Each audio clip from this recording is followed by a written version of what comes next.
Assalamu alaikum viewers, you are watching Education Wall, Salman से students last lecture में हमने level 9 की फिजिक्स को डिस्कस किया था। चैप्टर नंबर 2 हमने स्टार्ट किया था काइनेमेटिक्स का। हमने अपने वीडियो को स्टॉप किया था कि नेक्स्ट वीडियो में इंशाल्लाह हम डिस्कस करेंगे कि पोजीशन क्या होती है और स्केलर्स और वेक्टर्स किसे कहते हैं। तो सबसे पहले हम डिस्कस करेंगे जी पोजीशन को हम यूं डिफाइन कर सकते हैं। सबसे पहले डिस्कस किया जब पोजीशन को, वीडियो के स्टार्ट में हम पोजीशन को डिस्कस करेंगे तो पोजीशन को हम यूं डिफाइन कर सकते हैं द लोकेशन ऑफ प्लेस और पॉइंट। पोजीशन क्या चीज है जी? लोकेशन है किसी प्लेस की या पॉइंट की विद रिस्पेक्ट टू को हमने शॉर्ट फॉर्म में जी WRT से शो किया था। लोकेशन ऑफ प्लेस और point with respect to reference point, यानी हमारे पास कोई स्टार्टिंग पॉइंट है, कोई रेफरेंस पॉइंट है कि यहां से हमने स्टार्ट करना है और कोई नेक्स्ट एंडिंग पॉइंट है वहां तक जाना है, तो वो जो लोकेशन है वो क्या कहलाएगी? पोजीशन। लोकेशन ऑफ प्लेस और point with respect to reference point called origin. Reference point जो है वो क्या है जी? ओरिजिन कहलाएगा। और ये जो लोकेशन है, ये लोकेशन क्या कहलाएगी जी? पोजीशन कहलाएगी। लोकेशन ऑफ प्लेस और point with the location of place और point with respect to reference point called origin is known as position। मिसाल के तौर पे जी कि आपके घर से, हाउस से आपके स्कूल तक की जो लोकेशन है ये क्या है जी? 2 पॉइंट्स के दरमियान फासला है और ये शो कर रहा है जी पोजीशन को। नेक्स्ट हमारे पास है जी कुछ टर्म्स है। क्वेश्चन आएगा difference between scalars and vectors. Scalar quantity और वेक्टर क्वांटिटी के दरमियान डिफरेंस करें जी। Difference between scalars and vectors, या how can you differentiate between scalars and vectors. तो डिफरेंस के लिए वही मेथोडोलॉजी है जी। लाइन लगाएंगे, एक तरफ हम स्केलर्स मेंशन करेंगे और दूसरी तरफ जो है वो वेक्टर क्वांटिटीज मेंशन करेंगे। तो सबसे पहले इनको डिफाइन करेंगे कि स्केलर क्वांटिटी क्या होती है। Such quantities that describe by only magnitude, जिनके डिस्क्रिप्शन के लिए, जिनको बयान करने के लिए हमें सिर्फ और सिर्फ मैग्नीट्यूड चाहिए होगी, वो हम क्या कह देंगे? ये स्केलर क्वांटिटीज हैं। और वेक्टर क्वांटिटीज वो तमाम क्वांटिटीज हैं जिनको डिस्क्राइब करने के लिए उनकी मैग्नीट्यूड के साथ साथ कोई ना कोई फिक्स डायरेक्शन भी चाहिए होगी। तो हम यूं डिफाइन करेंगे क्वांटिटीज दैट आर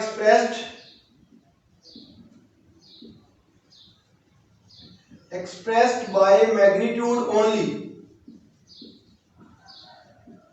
मैग्नीट्यूड से जिन क्वांटिटीज को जस्ट हम मेंशन कर सकते हैं कि वो तमाम क्वांटिटीज स्केलर हैं। Quantities that are expressed by magnitude only are called scalar quantities. वो तमाम क्वांटिटीज जिनको शो करने के लिए, जिनको डिस्क्राइब करने के लिए जस्ट मैग्नीट्यूड की जरूरत होगी, वो तमाम क्वांटिटीज स्केलर क्वांटिटीज कहलाएगी। अब मैग्नीट्यूड क्या होती है जी? Magnitude means numerical value with appropriate unit. Numerical value with unit, मिसाल के तौर पे जी 5 kg शुगर। यहां पर आप लोग देख सकते हैं जी क्वांटिटी हमारे पास शुगर है और उसको एक्सप्रेस करने के लिए हमें उसकी मैग्नीट्यूड चाहिए थी। और मैग्नीट्यूड क्या है जी? न्यूमेरिकल वैल्यू है यानी 5 है और विद यूनिट यानी किलोग्राम। अब चूंकि मैस है शुगर का, मैस का स्टैंडर्ड यूनिट किलोग्राम होता है, तो इसलिए न्यूमेरिकल वैल्यू जो थी वो 5 kg है। सपोज कि हमने 5 kg शुगर कह लिया, 100 kg शुगर आप कर सकते हैं, यानी कोई भी मैग्नीट्यूड मींस है जी न्यूमेरिकल वैल्यू विद यूनिट। अब यहां पर न्यूमेरिकल वैल्यू कोई भी हो सकती है, तो मैग्नीट्यूड का हमने शो कर दिया जी न्यूमेरिकल वैल्यू विद यूनिट। अब स्केलर की एग्जांपल है जी लेंथ, जो है ये स्केलर क्वांटिटी है। एग्जांपल्स ऑफ स्केलर में अगर आप देखेंगे तो लेंथ आपके पास स्केलर क्वांटिटी है, उसके बाद मास जो है ये स्केलर क्वांटिटी है, स्पीड स्केलर क्वांटिटी है। अब तमाम क्वांटिटीज जिनको शो करने के लिए सिर्फ मैग्नीट्यूड चाहिए होगी वो स्केलर क्वांटिटीज कहलाएंगी। उसके बाद हमारे पास आ जाते हैं जी वेक्टर क्वांटिटीज। तो हम यहां पर यूं लिखेंगे quantities that are expressed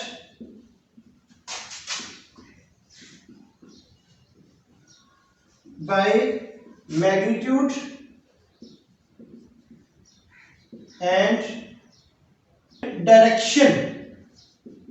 magnitude के साथ साथ जिनके लिए डायरेक्शन भी चाहिए होगी